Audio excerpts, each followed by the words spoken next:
techo del tercer ventrículo ciertas cosas, y en alguna parte nos describan al techo del tercer ventrículo, dependiendo de lo que señalen, como telacoroide. Si es que estoy señalando un plexo coroideo, eso se llama telacoroide, porque lo que estuve describiendo, ¿qué era? Un plexo coroideo. El epéndima, cuando se modifica y se hace cúbico, ¿qué forma? Epitelio del plexo coroideo. Y para que se forme el plexo coroideo, ¿qué necesito? Que se filtre líquido cefalorraquídeo desde los capilares. ¿Ya? Veo que están hechos de una noche. Claro, la idea de que usted vea el video era que venga ya con el conocimiento fresco para que todo lo que le estoy diciendo no lo haya tenido que decir yo, sino que usted lo sepa, lo haya aprendido. Por eso es importantísimo que veamos los videitos. ¿Por qué es importante que le veamos el videito? No va a reemplazar la clase. En este caso, si hubiera querido que reemplazáramos la clase por todo esto, ¿sí? Porque podamos avanzar con cierta celeridad, de tal forma que si usted vio el video, yo ya puedo colegir, pero si es que usted no percibió algunas cosas, o las percibe mejor cuando yo las digo, me siento forzado a tener que darles igual a clase. ¿Ya? No les digo que no sea lo mejor, yo entiendo que una clase magistral sí les puede quedar más, pero el tema es que tenemos que avanzar a una velocidad que no me permite darles estos detalles. Así que si ustedes vienen viendo el video, yo solamente hago hincapié en esto que ustedes ya comprenden, porque yo ya hago mis puntualizaciones en los videos. ¿Sí? Ahora, por ejemplo, el doctor hablaba de las gemaciones. Se forman gemaciones como las plácodas ópticas, las plácodas ópticas y el bulbo olfatorio. ¿Ya? Todas estas estructuras se forman a partir de las vesículas cuando estamos en sexta semana, es decir, ya se formaron las vesículas cerebrales. Estábamos en estadio de quinta vesícula. Entonces, cada vesícula ya se va formando. Pero, ¿qué sucede? ¿Qué hacía la notocorda?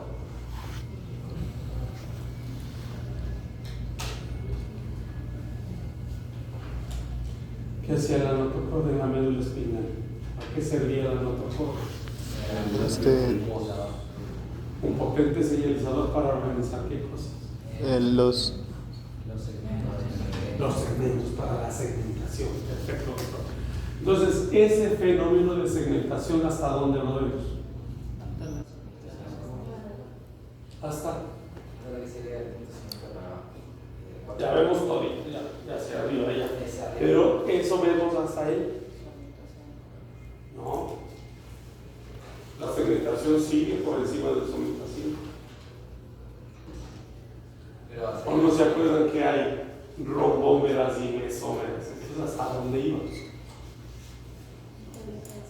Exacto, hasta el mesencéfalo. Le ponemos más al doctor, le pongamos a la doctora también. ¿Sí? Hasta el mesencéfalo. Entonces, ¿qué es lo que sucede? El mesencéfalo es el punto culminante hasta donde usted puede ver que hay organización segmentaria. Para que haya organización segmentaria necesito que el segmento se organice y que tenga un nervio que le represente. ¿Sí? En la médula, ¿cuáles eran los nervios que representaban cada segmento?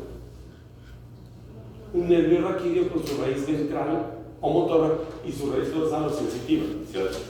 ¿Sí o no? ¿Ya? Y en las rombómeras y mesómeras, sí, los nervios craneales. Pero entonces ahí les debe saltar una alarma. ¿Cuánto repito? Y el olfatorio. El olfatorio está pegado al encéfalo, al telencéfalo derecho. Y el óptico se va al diencéfalo directo, se va al tálamo. Entonces, esos no tienen notocorda, no tienen organización segmentaria. ¿Falló entonces la precisión? No. Siempre acroencéfalo, es decir, el que no tiene cordoencéfalo, el que no tiene notocorda, perdón, tiende a formarse en el extremo oral, ¿no es cierto? ¿Y qué decíamos que necesitábamos en el extremo oral? Que haya una percepción especial para buscar y golpear la comida. ¿Ya? ¿Y cómo es la forma? El águila, ¿cómo golpea y identifica la comida? Águila. Vista de águila, dice. ¿Ya? A ver, lo mismo, el buitre, ¿cómo buscar la carne? No.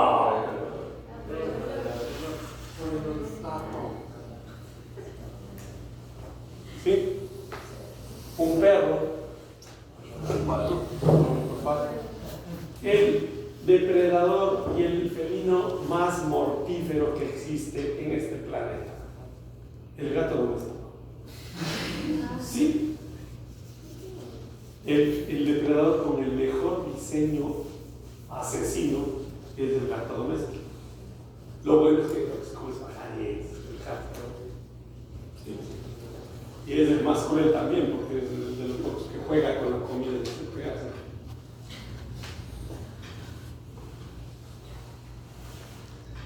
Y aparte que tiene una psicología, ay, gatita, el otro. Un mal hijo.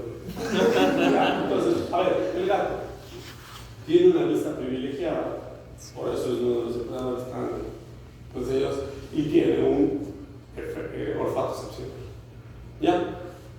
Visión y olfato para rastreo y búsqueda de alimento. ¿Ya? Entonces tienden a ubicarse en ese extremo. ¿Ya? Pero como ya no tengo notocorda para esos, lo que hace el encéfalo es hacer prolongaciones de su misma estructura. La cresta neural no interviene. El nervio olfatorio y el nervio óptico son falsos nervios craneales. Son prolongaciones del sistema nervioso. ¿Sí? Uno de ellos es a tal punto que no tiene coberturas del sistema nervioso periférico. ¿Se acuerdan que en el desarrollo hablábamos de la glía, ¿no es cierto? Ya. Ahí, por ejemplo, ¿cómo se formaba la sustancia blanca en el sistema nervioso central? ¿Qué células lo formaban? ¿Qué me contesta? ¿Ah? Los linfocitos. Oligodendrocitos. Le dicen completo porque tienen también formaciones dendríticas o pseudodendríticas los astrocitos. Los otros. Entonces, oligodendrocitos. Se perdió el punto por no acordarse de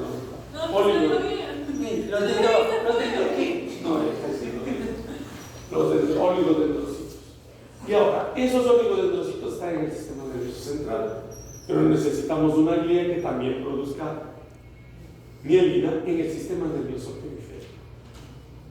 Y en el sistema nervioso periférico, la cresta neural, que no es cojuda, que no se queda, también tiene su glía y forman células de Schwann. Entonces, las células de Schwann pertenecen al sistema nervioso periférico.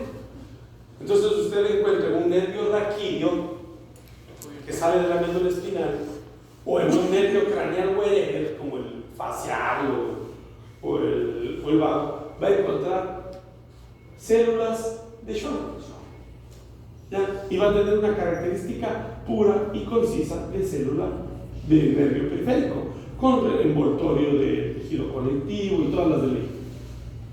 Pero resulta que el nervio olfatorio solamente bota unas estritas, ¿sí? No tiene cobertura endoneuro, perineo, no. Lo que hace es modificar la mucosa nasal y hacer algo que se llama pituitaria amarilla. Y bota sus dendritos. Y de ahí, ¿con qué se envuelve? Es invadido por el mesénquima que forma unas células de Schwann que le envuelven en el bulbo olfatorio. Ahora, el nervio óptico ese sí está jodido, porque si viene la retina y se pega al mesénquima que forma los ojos, ¿sí? Pero de ahí el nervio óptico nunca logra ser invadido por células de Schwann. Entonces, ¿qué van a encontrar ahí? Si son falsos nervios, si son prolongaciones del sistema nervioso central. Ahora sí, oligodendrocitos. ¿Sí? Entonces miren cómo el desarrollo les ayuda a entender algo que solamente hubieran tenido que memorizarse. El nervio óptico tiene características de oligodendrocitos y prolongaciones nerviosas mal protegidas, aparte de una cobertura piodermal que no le protege. ¿Sí? ¿Pero por qué se produjo eso? Porque nunca fue diseñado para ser un nervio puntal. Es una prolongación del sistema nervioso central. Igual que el nervio olfatorio, pero como tiene acceso al ectodermo por la pipita de amarilla, pues fue invadido por células de Schwann en su extremo anterior. ¿Sí? Entonces, yo suelo preguntarles después de esta plática, seleccione de los siguientes, describa los verdaderos nervios craneales con coberturas de células de Schwann. Excepto, les pongo nervio olfatorio, nervio óptico, nervio facial, nervio hipogloso, décimo nervio raquídeo, octavo nervio cervical, AB, todas ninguna.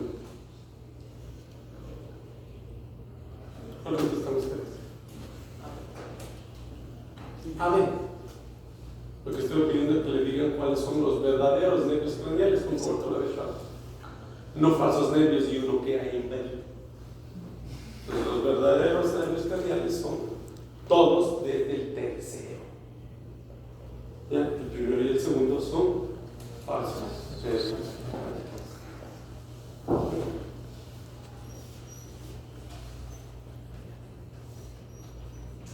Hay uno que también hubiera calificado para eso porque también se forma como una prolongación, pero eso sí tiene toda la ley.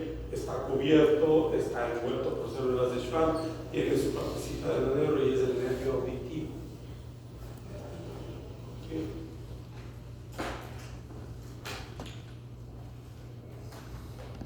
Pero ese sí ya no les tiene la colada para que no se confundan y porque tiene características de vida.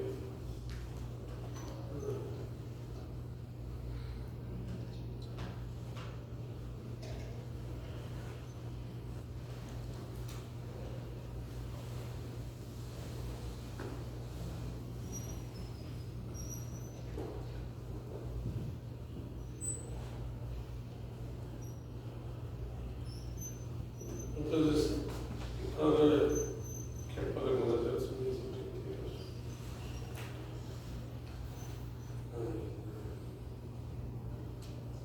A ver, vamos a tratar de hacer un repaso de lo que alcancemos, ¿sí? ¿Qué videos no avanzaron a ver? Desarrollo.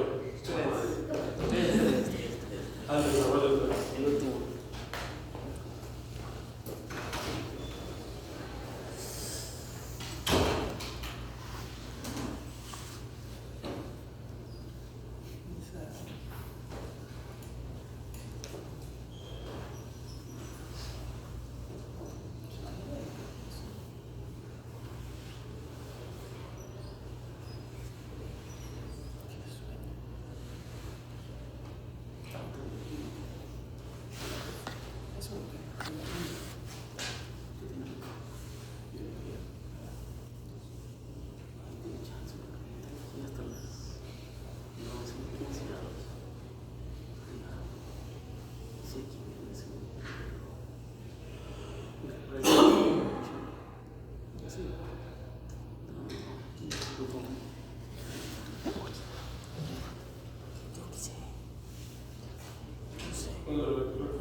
Yo ni les mencioné, yo me acuerdo cuando recién vine a dar clases acá, a son de chiste les digo, bueno, me siento mal, me de carrera porque creo que tengo COVID.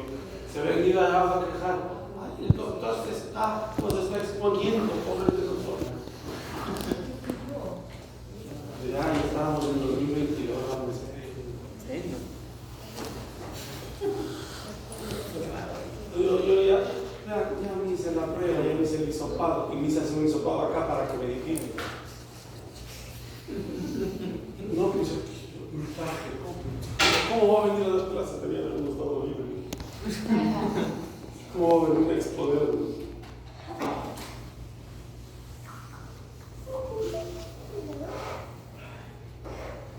Por eso ni chiste de todo les hago.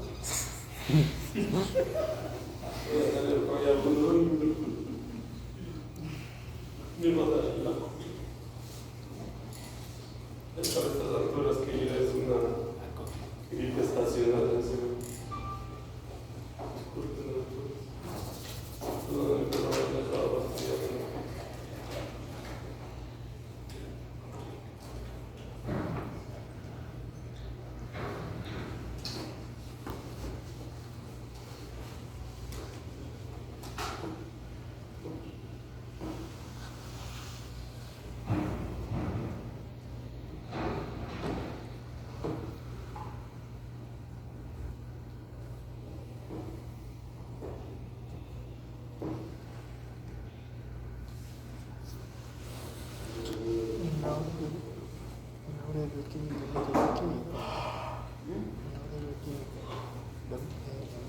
Ya no estamos muy oscuros, ¿verdad?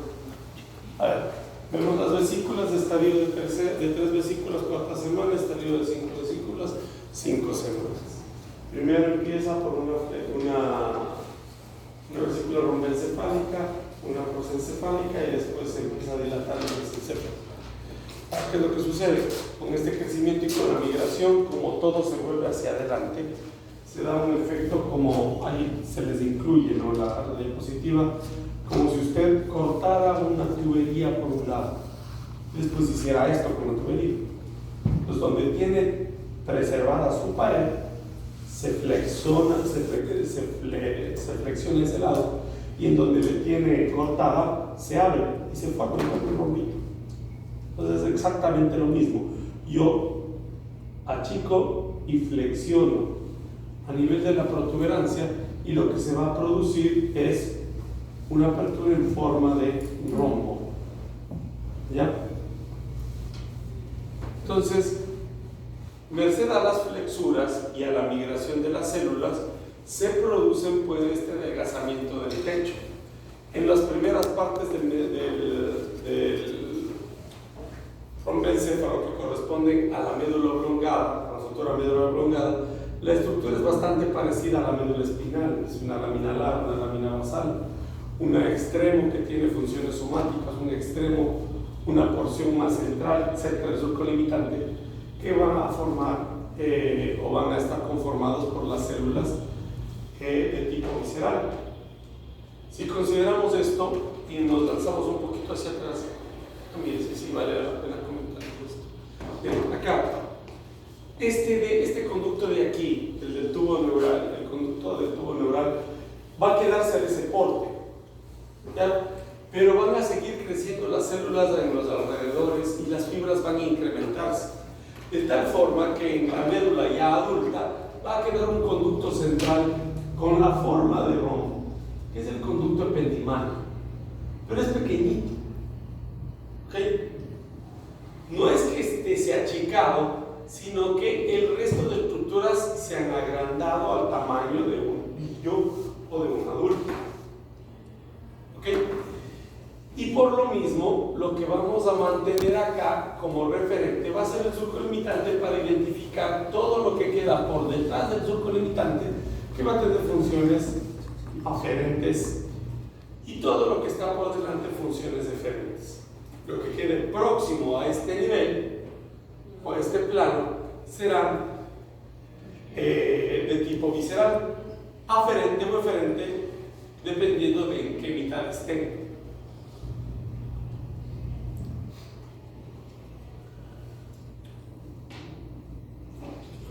me podría ayudar un poquito a hablar de la cresta neural. Las células, como ustedes pueden ver, del ganglio de la raíz dorsal, luego los axones de las motoneuronas, se confabulan en los nervios periféricos, que para esta altura ya empiezan a formar envoltorios con el mesénquima. Recuerden que la cresta neural tiene una íntima relación con el mesodermo, y ya cuando este se vuelve mesénquima y empieza a formar tejido conectivo por todas partes, tiene que vincularse con un grupo muscular, una articulación, un área de tejido conectivo subdérmico que tiene que llevar nervios. Entonces, por eso es que la cresta neural se relaciona tanto con el tejido conectivo. Y en este punto se van a formar los nervios y diferentes interconexiones. Y las fibras musculares, las zonas musculares van a entrar por aquí para poderse dirigir a los diferentes órganos. Ahora bien, las neuronas que van a estimular, las deferentes, que forman los núcleos craneosacros o toracolumbares del Kamehame, ¿se acuerdan? Van a llegar hacia ganglios autónomos. Estos ganglios autónomos, ¿quiénes les formarían? ¿Qué estructura la formarían? ¿Qué estructura embrionaria la formó? Los formó. La cresta. ¿Sí? La cresta.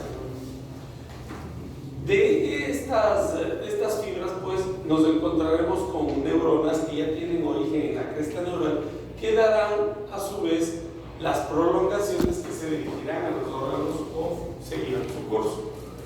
¿Ya?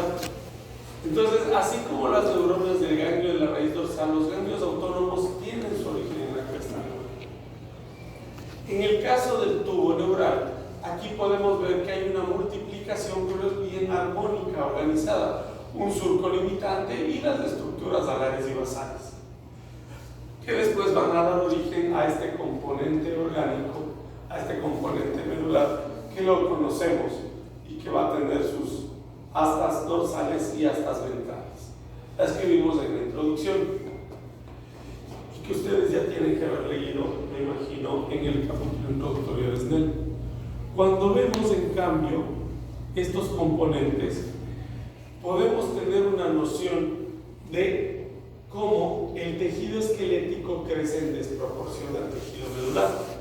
Vemos cómo la médula se desarrolla más en complejidad celular que en tamaño, mientras que el hueso nos da talla. Entonces crece mucho en tamaño, dejando a la médula rezagada de lo que antes cubría todo el contenido a el nivel del borde inferior de L1. Esto ya fue mencionado a propósito en la introducción, porque este espacio va a formar una cisterna que sirve para las funciones, pero que en los niños suele estar a nivel de L2 o L3. Por eso siempre las funciones, para que sean más seguras, son entre L4 y L5. ¿Sí? El filum terminal, ¿qué viene a hacer entonces?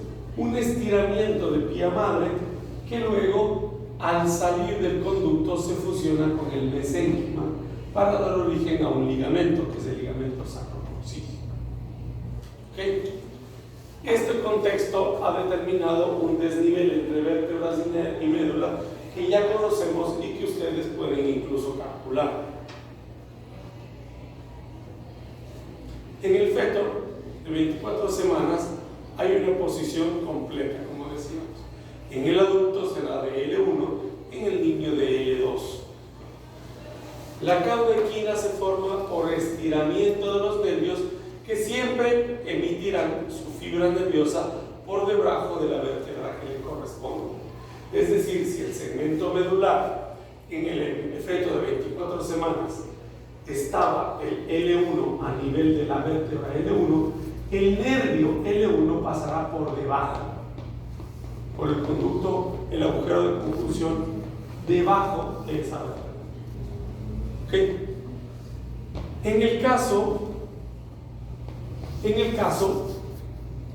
de los nervios, cuando ya se ha producido este desfase, ya mantienen esta relación y, por ejemplo, el segmento S1 pasa por debajo de S1.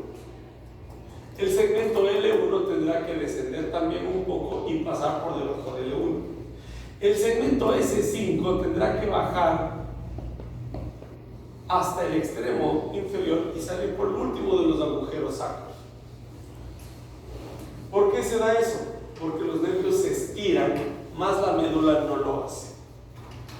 Cuando ustedes encuentran un estado en el que la médula se ha quedado abajo y está estirada, adelgazada, eso se denomina síndrome de médula anclada, porque se da anclada abajo y le empiezan a estirar. ¿Sí? Lo normal es que entonces la médula no crezca, pero los nervios sí, dando lugar a lo que se llama cauda equina o cola de caballo. El filum terminal es efecto de lo mismo, pero en este caso no es un nervio, sino una extensión de tejido pioaracnoideo. ¿Ya? Y el cono medular, que es la representación del extremo último de lo que sí sería el tejido del sistema nervioso central. La mielinización, miren, en un 90% acaba a los 2 años y ha empezado aproximadamente a la semana 16.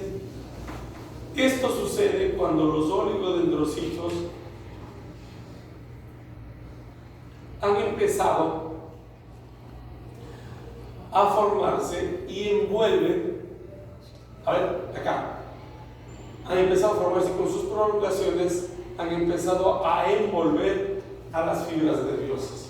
La manera en la que se acumula la mielina se explica porque las células o estas prolongaciones en el citoplasma empiezan a producir la mielina y el citoplasma es desplazado y eliminado para que la mielina se quede envolviendo a la mitocondria. En citología veremos este mecanismo de eliminación de citoplasma y de reemplazo de mielina, porque es tan delicado y puede producir que las células se destruyan, se mueran, se desnutran y puedan provocar problemas como el de Guillain-Barré, que hace unos 2 años recuerden que nos dio un susto, porque empezaron a aumentar los casos. Entonces, esto sucede en el sistema nervioso central, pero en el periférico, mientras que esta célula con sus 5 prolongaciones que ustedes ven acá, podría agarrar 5 nervios, solo agarraría un segmento de cada uno.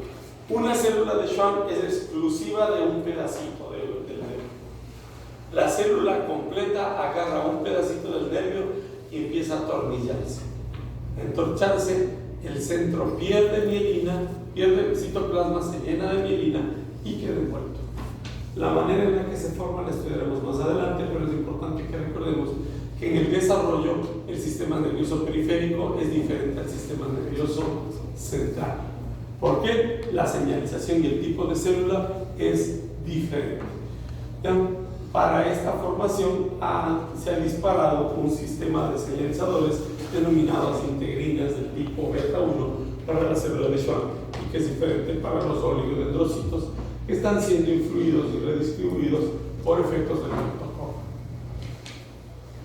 En el desarrollo del encéfalo, ¿sí? Teníamos que recordarnos, ¿cierto?, el cuarto par de somitas o el quinto par de somitas, porque de aquí se iban a formar las vesículas. Las vesículas que en la tercera, ya al inicio de la 4ª semana, cuando ya se han cerrado los neuroporos, se completó la 4ª semana, se han formado los neuroporos, está en estadio de 3 vesículas. Cuando ya alcanzamos a 5 semanas de que está en estadio de 5 vesículas. Y lo que ha sucedido es que de este estadio de 4 semanas pasamos a uno en el que hay divisiones en el prosencéfalo y en el bromencéfalo, que ustedes ya conocen.